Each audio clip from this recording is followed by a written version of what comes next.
Howdy, y'all. It's that time of year again, November, and while I'm sitting back waiting for the election results to come in and the civil unrest to start, I decided to make a couple more Christmassy crafts for my upcoming show this weekend.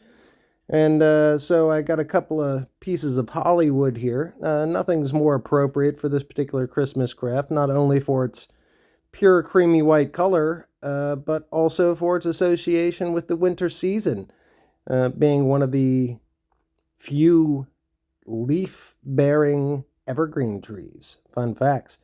Anyway, so I got a chunk of holly here. I'll drill it out, thread it up, throw it on a chuck, and do some turning.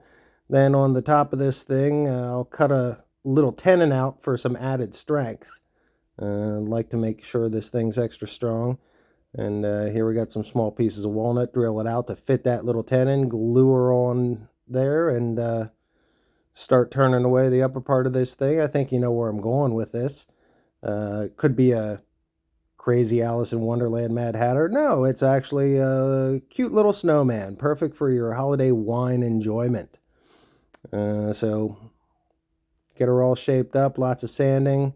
I'll throw a little oil. I don't like putting a CA finish on this. It would look good, but with the little nooks and crannies, especially where the hat meets, it's really hard to get a good polish in there. So I just use a